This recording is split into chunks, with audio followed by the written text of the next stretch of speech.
Steve Steinman, such a pleasure to meet you. And we're in your lair, surrounded by all these props and memorabilia of all your fantastic shows. Like a man cave, really, isn't it? It is a man cave. Yeah. All my bits and bats, my jukeboxes, all my props, my guitars, everything kind of ends up in the office. If it's that good, I don't want to keep it in the storage unit. It comes in the office. And do you move things in and out of storage and back into the office? Yeah, because we do different tours. So every tour's got a different stage set, different props. So some of the props that are in here will get used. The jukebox, you see, that was used for a video. I bought that for Take a Leap of Faith. And anything to do with circus. We got some circus stuff. That was the Leap of Faith video I did. So yeah. Everything gets shipped around, and it's all here in my yard, my office. Fantastic. Now, your break was Stars in Your Eyes. Yeah, because was that a break, that? That's what I thought. I was cheesy link. Your break was Stars in Your Eyes. Now, you're from Manchester, so it's just down the road to Granada TV. Yeah. But was it that easy? I mean, you have to get on there. It wasn't guaranteed you'd be on there. I didn't know what it was. I was working at a restaurant. It was a family business. I was kind of in the kitchen, and then I was waiting on them. We'd have functions on. We'd have Jerry and the Pacemakers, or we'd have comedians like Bernard Manning had come in, Okay. Controversially now, but not then. No. So we'd have these entertainment nights in the function suite, and I was always quite good at chatting and just introducing the bands, and if we got a band, then they'd be sound checking, they'd get me up for a song, and I'd just play about with them, have a giggle with them, And what happened was we decided, I started learning guitar, and a friend of mine came in. Well, I met a friend of mine now for many, many, many years, and he started teaching me guitar, and within about 6 weeks I said, let's do a gig. So we put this little scratch band together. And do you remember what you were playing? What songs you were covering? It was all rock and roll. It was all covers. Easy, three chord stuff. Yeah, because I was learning, so it was Jerry Lee Lewis or Elvis, and it was all that kind of stuff. And we had a full house upstairs, everybody laughing and having a good time. And somebody recorded me singing "Took the Words Right Out of My Mouth" Meatloaf, because that's one of the songs we did, and they recorded it on a cassette. And sent it to Granada when Granada, I think it had been going 2 years, Stars in the Eyes. And I got a phone call out of the blue. I didn't know they'd sent it. And it was donkey's years later, I found out who'd sent it. It was a guy who was playing keyboards for us at the time. And nobody ever told me at the time. And I got a phone call, and I thought, all right. They said, you've sent a tape in. And I thought, well, I haven't, but... And I was interested because I had a business, and I thought, well, it'd be good advertising if I get it. I just thought it'd be a laugh. You sell more chicken in the basket. Yeah, that's exactly what it was. So I went down to Granada. It was down the road, and I just rocked up and sang part of Bat Out of Hell. Never sung professionally, never sung really. I wasn't a good singer. And then they said, do you want to, and then got a phone call. As I got home, I got another phone call. Do you want to come back down tomorrow? We want a second interview. Oh, yeah, fine, I took it with a pinch of salt. But there was guys there all dressed up. There was artists there. They were really going for it, and I'm just there in my jeans and my T-shirt thinking, oh, what have I got myself into here? There was a Michael Jackson with all the gear on and a Tina Turner there. And I remember thinking, I'm out of my depth here. These are all professional people, And I got on. They gave me the gig, and that was it.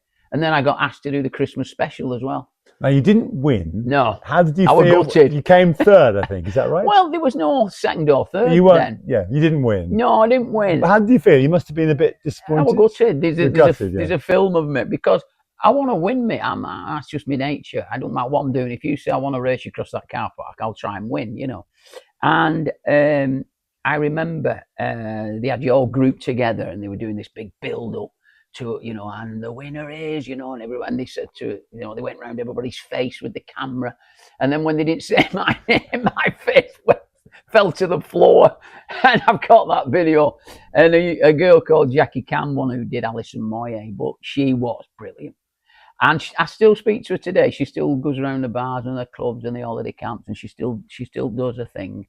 But great singer and a great person. And then I went out then, and I put together, after I'd done Stars in Their Eyes, I put myself, Jackie, and a guy who did Billy Idol.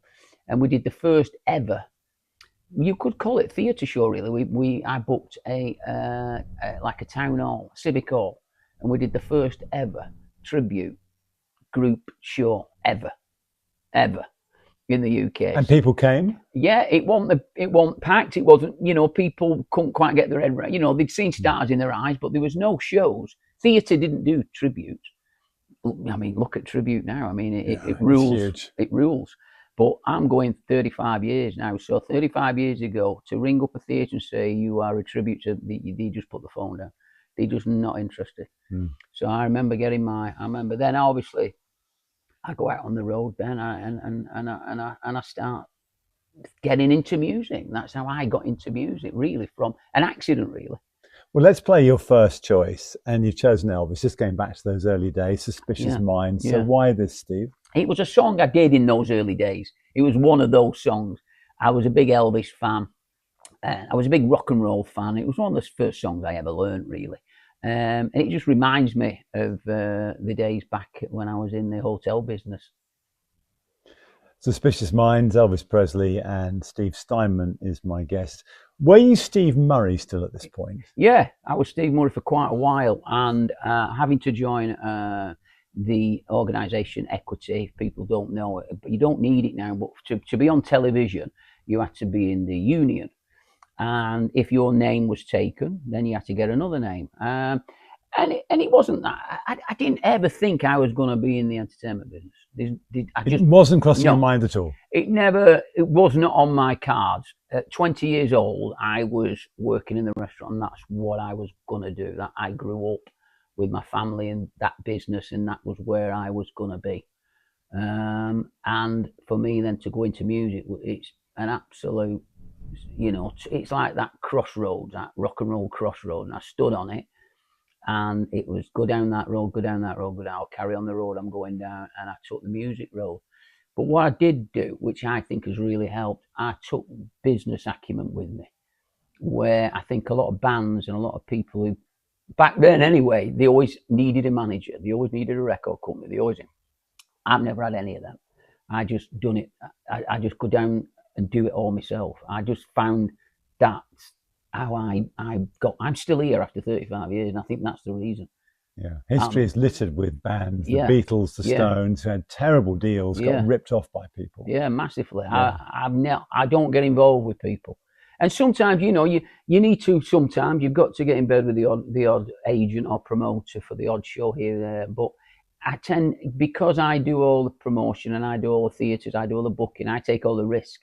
So if we don't make money, it's my money we're not making. You know, I'm not being paid by anybody, so nobody can drop me in it. It's down to me. If it fails, it's my fault. Well, you were showing me as I walked in a sketch of one of your stage shows, future stage shows, and you're sketching it yourself. Yeah. You're designing the set. Yeah, always do. So you're end to end, you're doing the whole thing, Steve. Yeah, I laugh. With your team.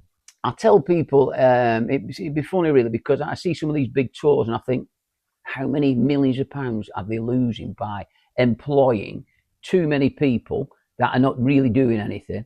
How many boxes and rolls of gaffer tape are going missing? And do you really need £200,000 worth of tape? And I would know that.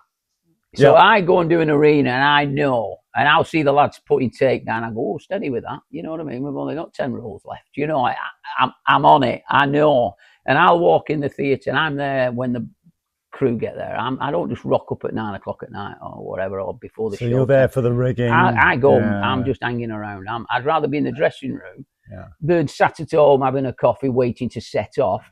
I will just get up and get down there, and I've got an incredible crew though. And the thing is, the way I work, it rubs off. So if I was lax and lazy, and that would rub off onto your team.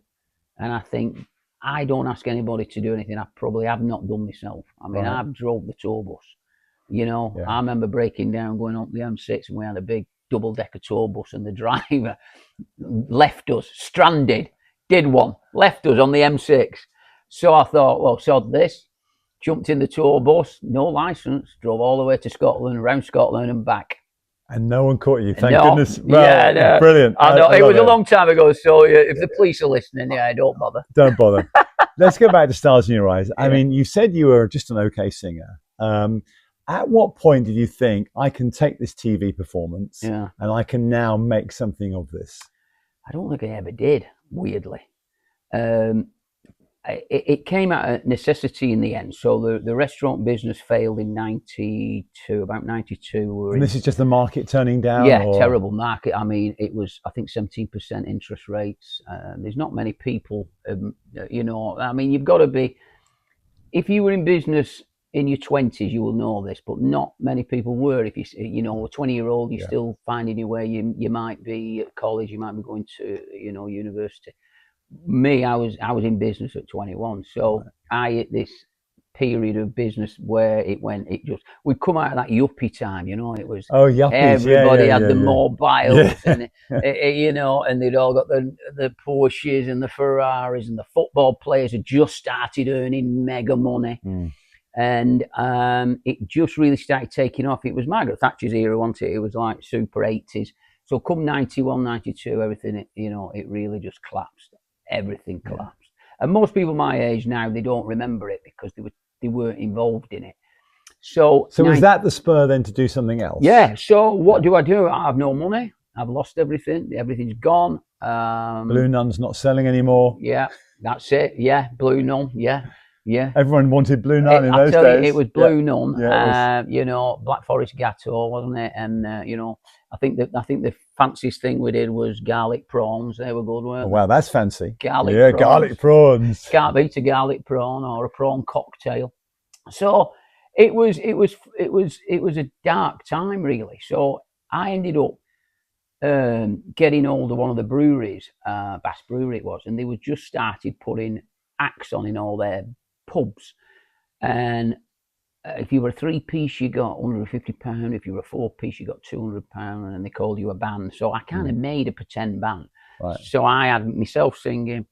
I had a guy pretending to play an electric drum kit, but couldn't actually play. No, I couldn't play. It was my roadie, and I had another roadie who played piano, but was pretending to play piano, who flashed the lights. But there was 3 of us, so we were a band. Yeah. So I gave them 50 quid a piece, and I had the rest then. So that's how I started. And we'd all jump in this little van, and off we go, and that's how but I did that 7 nights a week. Yeah, it's hard work. It was hard work. Yeah, really hard. Getting the van's important, of course. Without the van, you can't do it. But again, what were you playing at that point? Well, we started doing the Meatloaf thing then. Then you started doing the Meatloaf thing. Yeah, that was the key to go out and do the Stars in Their Eyes thing, because it got massive by then. It was Saturday night TV gold.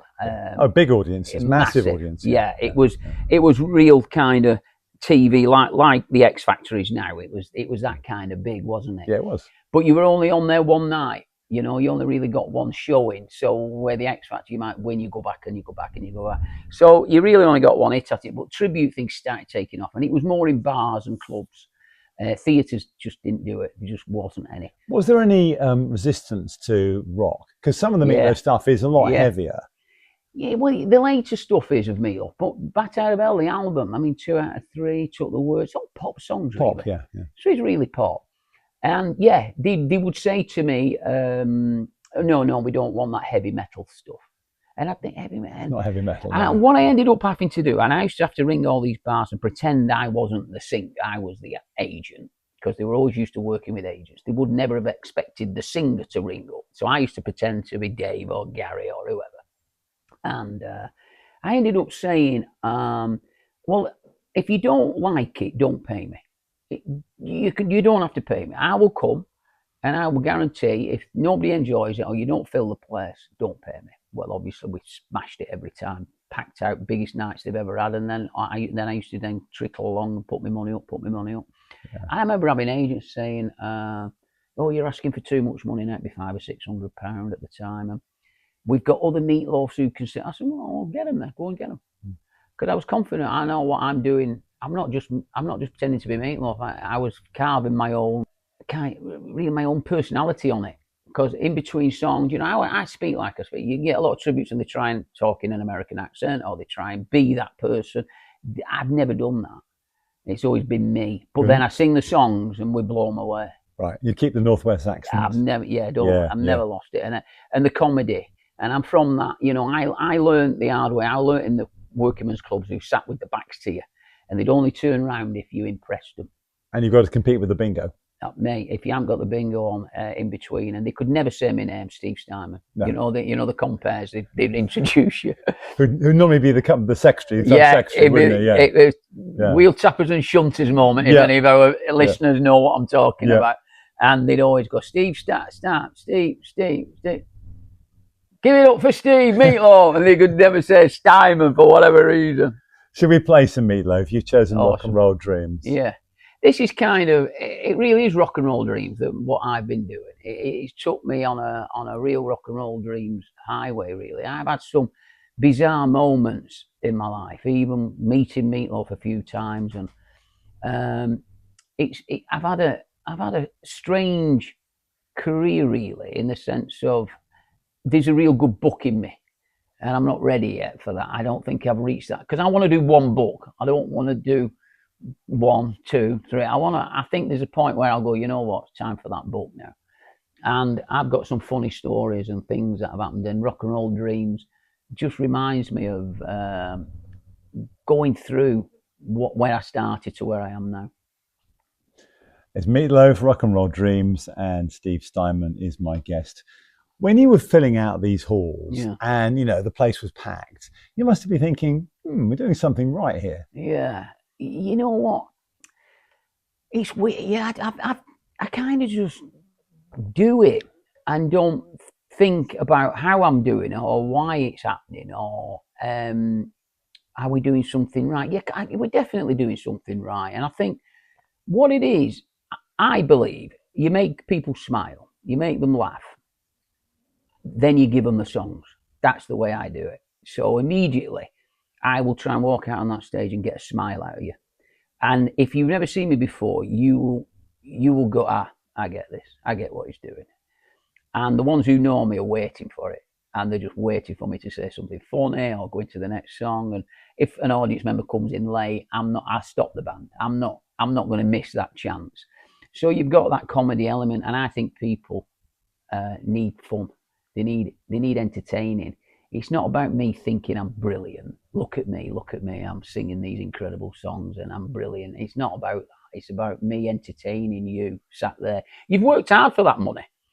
And I know how hard it is to earn money. And ticket prices now, with fees on top. And people don't realise we don't get nowhere near what you're paying. They think you're probably getting 40 or 50 pounds, but, knock another £8 off that and you might be close. So for me to turn up with 20 staff, 2 Arctics, use stage production and fill it out is, for me, I give 100% because I know you've worked hard for that. I want to entertain you. I don't want to shortchange you.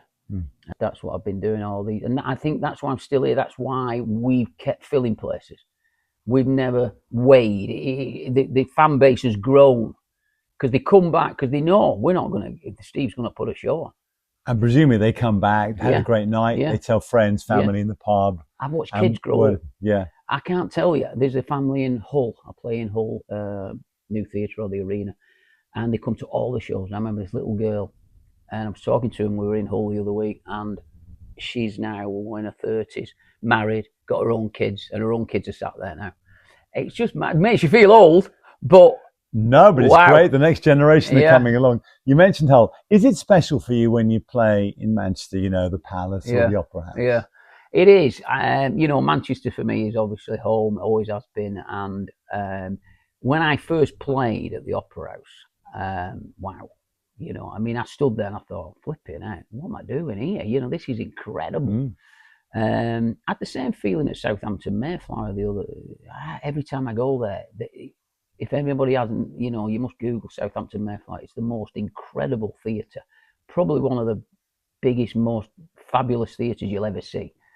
And I remember standing there, it's 2,000 seats, so you can imagine that. It was the same when I did the Edinburgh Playhouse, another unbelievable theatre.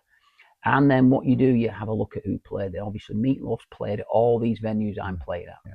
And Meatloaf, so to be standing on that stage and I'm singing his songs now, it's incredible. You've also got quite a few musicians in your band who play with Meatloaf. Yeah, on this next tour we've got Mark Alexander, who played piano for 25 years with Meatloaf. So he's coming on tour with me this year for the Anything for Love dates. And we've got also Kazim Sultan. Now, Kazim, legend. He played bass on Bat Out of Hell, the album. So we're going to do some Q&As when we do the next tour, because I want to ask him questions. You know, I bet, yeah. Wow. So he was there at that moment when nobody knew what the album was going to be. Nobody knew it was going to sell. Everybody was saying it's too long, and they're all too long. And he was there. He was listening to it all. He was working with Jim and Todd Rundgren. Now, he works with Todd. Now, Todd's a unbelievable musician and great writer too. Yeah. He's one of these unless you're into that kind of rock prog and that kind of music, you won't know who he was. He's not an household name. He did play in the UK last year. I just met him in Birmingham this year. He was at the Alexandra. That's right. Yeah. I went to the Alexandra. And that's when I met Kazim. Right. So happened to another weird story. So an old bus driver who used to do my tour bus, rings me up and says, "I'm on the tour bus with Kazim Sultan." I went, "Oh, you're lucky, son. You know, wow." He says, "I've just been talking about you," and I met Kazim years ago in South Africa, and he said he'd come down. He'd love to have a chat to you. I thought, I'm not missing this opportunity. Yeah. I was on my way to do a show in Truro. I thought, well, I'll call in on my way through, watch a bit of the show, drive down to Truro. So I called in, and he says, "Let's work together. Let's do something." And I thought, I would dying to ask him, "Do you want to come and do a couple of shows?" But I thought, I'll just be cool, you know. And he asked you straight away. Do you know, that's amazing. That just shows the respect they have for you. Wow. You know what? And that means more than an award or you know. I see people getting awards for this and all, and the thing is with awards, you've got to be in the gang to get an award. They're only giving each other awards. It's only about who judges it. It's entirely about that. I'm not in the gang. You know, you can't get certain awards because you need an office in London. I might like the musical theatre. I'm not in their gang. I'll never get an award, even though we are selling out across the UK with an original musical, original songs, original story, original script, but we'll not get recognised for it. Never say never. Well, yeah, you know. You never know. I think it's about Kazim saying he wants to work with me. That was a real kudos, wow. And then Mark saying, "I want to do it." And they both said, "We haven't played Meatloaf stuff for years," and they know how good my productions are. And they wouldn't stand on that stage if it wasn't amazing. And they said, "We know you're not a tribute. We wouldn't work with a tribute lookalike." Because the word tribute now means you dress up as somebody and you try to be and impersonate them. Where when I started, tribute wasn't that. Tribute meant you are paying homage and tribute to that person. It doesn't mean you have to try to be them. But the word now, tribute, has been took over by, if you get called a tribute, it means you're looking like them. You're trying to be them. So I try really, because we're not that. We're paying tribute to Meatloaf and Jim Steinman's music, yeah, 100%. But I'm doing it as an artist. I'm doing it as a, you know, if Michael Ball did Meatloaf, you wouldn't call him a tribute.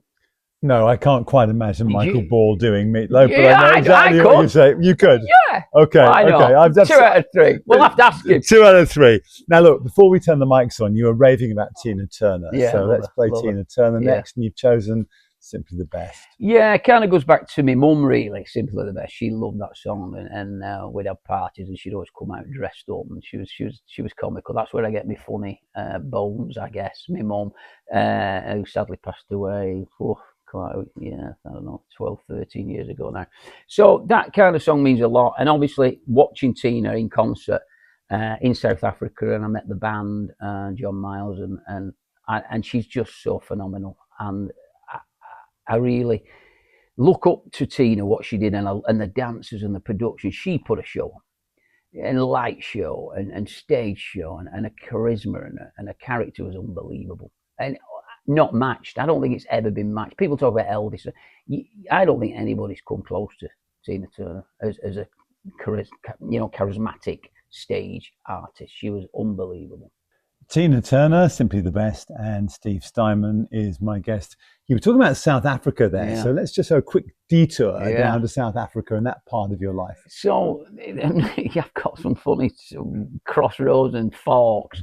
So I'm in the UK. We're building quite a nice little tour now, and we've got a decent little band, and we're off, and we've got our own little. I bought myself a tour bus now, and all the gear goes underneath this double-decker tour bus, and we're off around. That's real rock star stuff now, isn't it? Yeah, I had big, you know, I always stickered everything up, and we were called Meatloaf 2 at the time. I had a big Meatloaf and a big number 2 on it.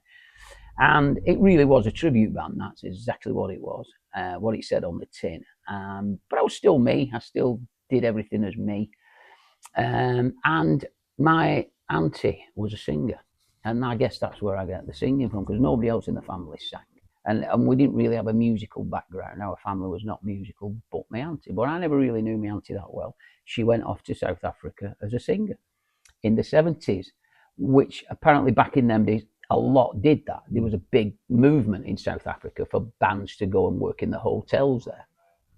She went, never came home, got to be quite a big star over there and did really well. Married and so forth. So we said, we'll go and visit our auntie Pamela in South Africa. Let's go and visit her. And we got hold of her, and I said, do you know any agents? Do you know anybody there? I'm coming over, you know. And she remembered an old agent, Mike Bourne, he was called. And weirdly, I found the contracts. I found an old diary I had only a few days ago. We were doing the office clean out, and my contracts were in there from South Africa. Unbelievable. And Mike Bourne, and she managed to find this guy. And I went and had a meeting with him when I got there. And he said, yeah, come up. And there was a place called the Carousel, which was a spin-off from Sun City, which was a little bit closer to Johannesburg than Sun City was. Same company. Massive casino, massive complex and entertainment venue. So he said, come up tonight. And we drove up. I brought my backing tracks, and I went and met the entertainment manager, who happened to be a little fella called Kevin Hollis from Blackpool. Oh, that was useful. So me and him, hit it off straight away, I guess. You know, he couldn't believe it. So I go up, and he says, "Come on, do one tonight. We'll put the tape on, and there's 2,000 people in this place." So I just go out there and rock the place, and they went mad. They thought it was unbelievable. I think our entertainment was so far ahead than theirs. I go there, and it's like we just blew him away, and he offered me a contract straight away. How long were you there? So I ended up doing 2 years. 2 years? Yeah, I ended up getting a contract for a show, then we do another show, then we do another show. And I ended up doing 2 years, and it was fabulous. It was a real... but I kind of lost my touch with the British market then. When I came home eventually, I started right from scratch. Nothing, had no money in my pocket, I spent everything. Ended up, I remember being offered a flat in Nottingham, a friend of mine.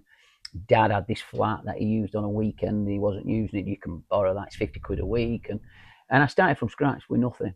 And I ended up with a car and a trailer, and then the trailer and a van, and then a truck. And then we ended up with an Arctic. And it was this progression. I'm talking years now. We're going through years. I'm jumping ahead of myself. But basically came with nothing, started with nothing, and just had to borrow. I remember selling a Julep toaster once for 50 quid because I had no money. Oh, really? Yeah. I had this really nice toaster.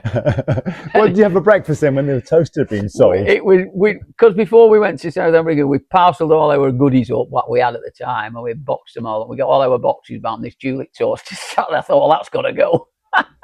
We need the money. And I always remember buying home brand cornflakes and thinking, I'm never doing that again. No, well, terrible. When rock stars get bigger and bigger, the thing they normally say to me is that the hotel rooms get a bit plusher. Yeah. Most importantly, the pillows get softer. Oh, yeah. I take my own nearly all the time. I always take my own pillows. Take your own pillows? Yeah. There's lots of pictures of you, Steve, in your den here with vampires. Yeah. And the vampires have been a big part of your show. Big show. Yeah, 25 years now. So I'm doing the Meatloaf Story, it was called at the time, because it's had a few different names. Meatloaf Trilogy, Meatloaf Story, Anything for Love. And we're going to do Bat 50th next year. So I don't just keep the same name, but it depends what we're doing. So we did the 3 Bat tour where we did Bat 1, 2 and 3. So we've done quite a lot of different versions of Jim Steinman and Meatloaf's music. And whilst I'm doing it, I'm thinking we need another show. How can we make a show that's not just using the music of one person?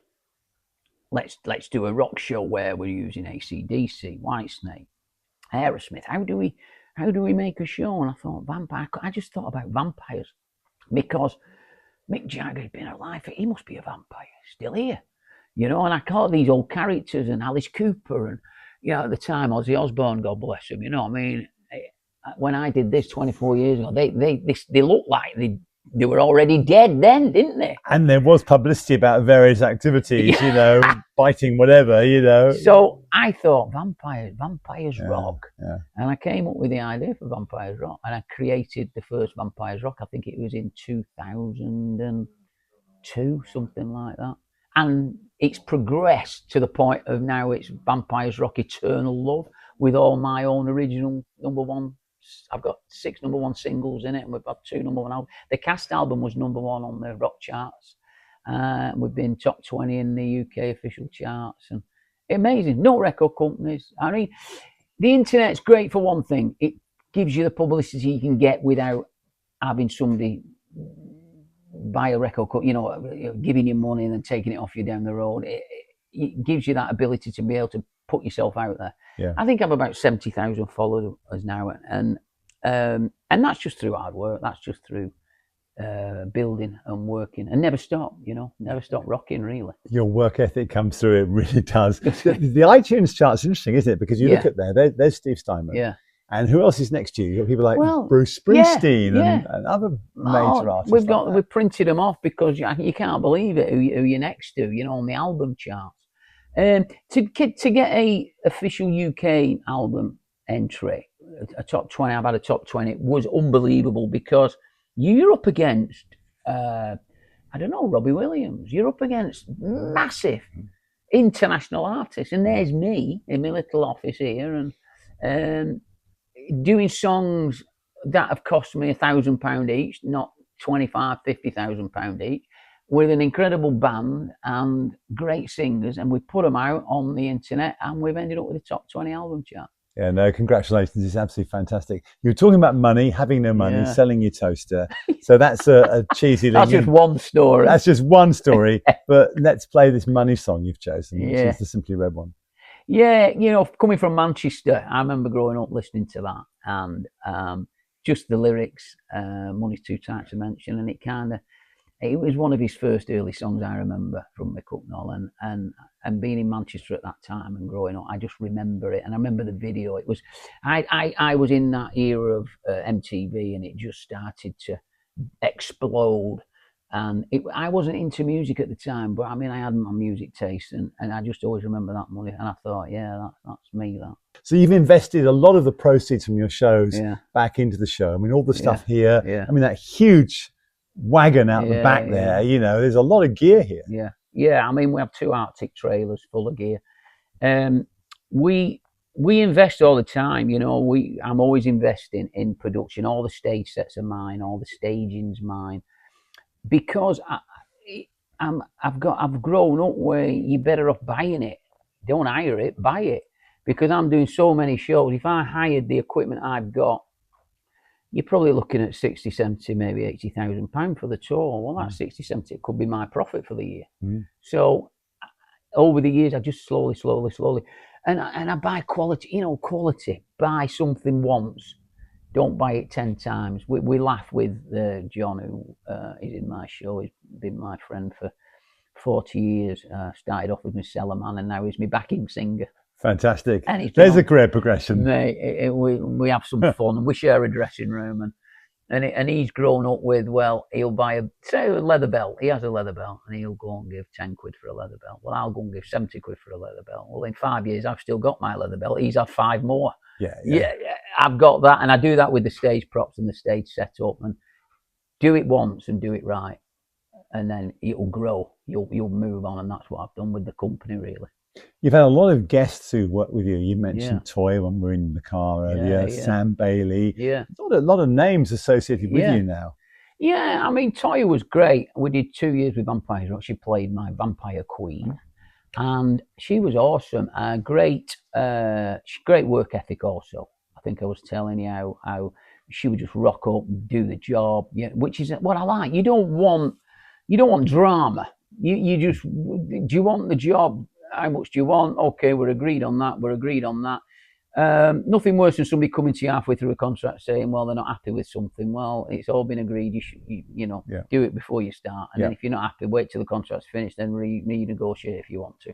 She was great. She absolutely just turned up, did a job, and was very, very professional. And the interviews were great. We got with her, and I've not seen her since, to be fair, though. Keep seeing her on telly, popping up, but I don't, but great person. And then we had Eddie Ojeda from Twisted Sister, guitar player. He come and did a little stint with us. So I've had some good people over the years. And Lorraine Crosby sang Anything for Love with Meat Loaf. Fantastic. Great voice, Lorraine. She's off doing the cruises. She came on the cruise. We've got a cruise. You're doing a cruise. Yeah. Or have done cruises. We've done You've got a ship over there. Yeah. A model one, not a real one. Model ship was given. Yeah, I did it in, it was 2 years ago. We did the first Rocking the Boat. And now we're doing Rocking the Boat 2. And it's this one, we did 4 days. We just went kind of up to Ireland and round. It was more about a rock and roll cruise, really. And it was testing the waters. Will people pay and come and watch us on a cruise and a ship? Wow. 2,000 people turned up. It was unbelievable. Fantastic. Yeah, it was the biggest independent cruise the MSC has ever had. And MSC is the biggest cruise, one of the biggest in the world. So they must love you.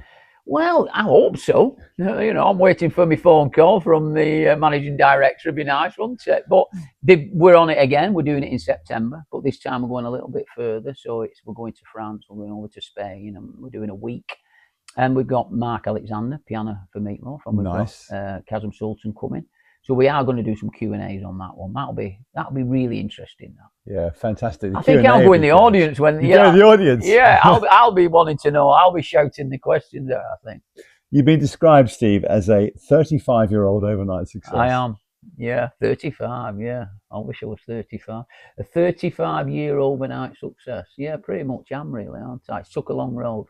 It's a long way to the top if you take the Steve Steinman route, I've been told. Well, except, you've built something really impressive now. Presumably you're going to carry on doing this. I mean, why would you stop? Yeah, I mean, I enjoy it. I enjoy the singing. I think the hardest part of doing this job is booking the tours. It's a painstakingly long job. And if people don't get back to you straight away, you're constantly chasing. And if you can imagine, you've got yourself one venue in Scotland. Yeah, we're happy. We'll take that show. Yeah.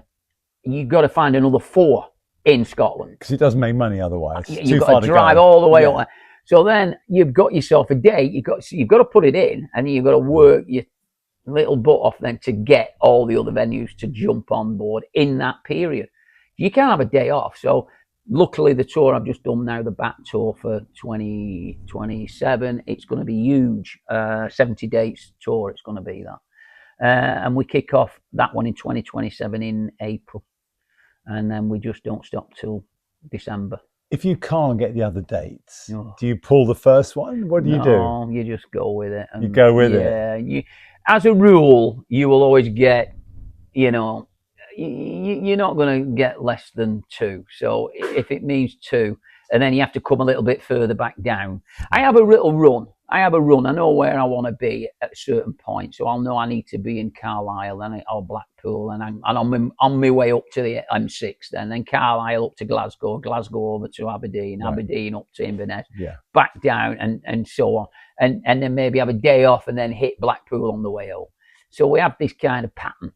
I know where I want to be in the country at that particular time. Yeah. You're on tour at the moment too. Slight hiatus. A bit smaller tour. With the Eternal Love, the musical, which runs until the end of May. Yeah, but that's quite spread out. So we've got a bit of time off this week, which gives me time really to put the big back tour in. But the Anything for Love, the Eternal Love, kind of spread out from January to May, rather than keeping it in a 2-month period. We spread it out, and we got a bit of a breathing space. I don't often have a breathing space, so it's been nice.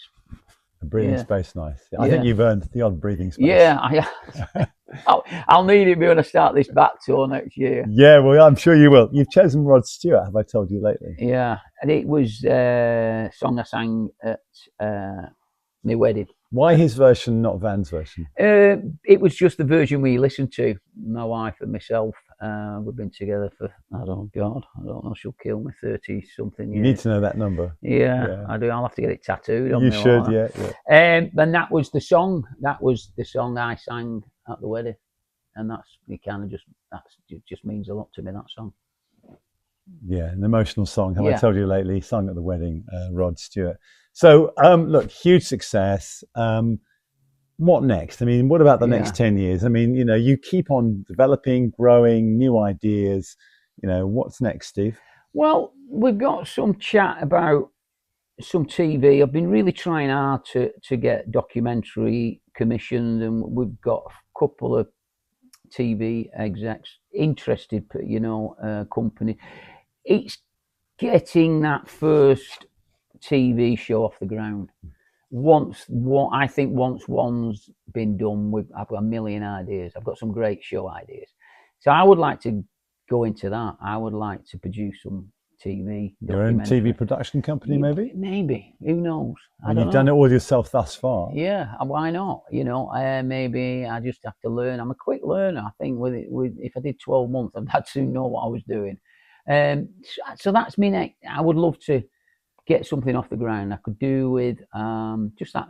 I need that little break now. That's the break I'm looking for. You mentioned break on Stars in Their Eyes. Really, I think the break would be now. I kind of would like that. Yes, would be interested. The thing about breaks is you can't forecast when they're going to happen. No, I've been waiting 35 years for this one. But then you never know. It may happen next week. Yeah, I don't know. Yeah. I don't know. I mean, I've never really had one as such. I've never had that phone call where somebody rings up and says, "Yes, we've got this show for you. Come and do this show. We'll pay £1 million." Never had it. I think it only happens on TV. Yeah, maybe. I don't think it really happens in real life. I think you've got to be in it to win it, haven't you? You've got to put yourself in that position. If you don't put yourself in the position, you'll never do it. It'll never happen. You've got to believe in yourself. You've got to get out there. If somebody says no, just carry on. Don't ignore them, because it's one person who's saying no, and there's another person who might say yes, and you've just got to keep going.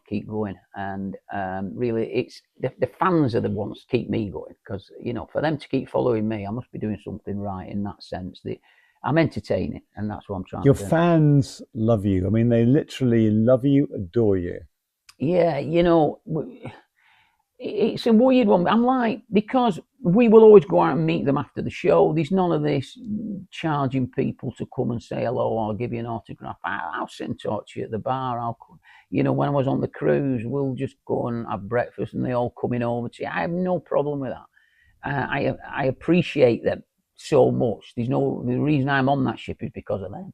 So I'll give them all my time. They come to the shop here. I call it the shop. They come to the office, and because it's obviously on the main road, you can see what we are. There's, literature, big signage. And they come in and they just want a photograph, or they'll buy a T-shirt, they'll come in, and I have no problem with that. I like it. It's good. Steve Steinman, continued success. Thank you very much. Thank you for having me. Thanks, man. Brilliant.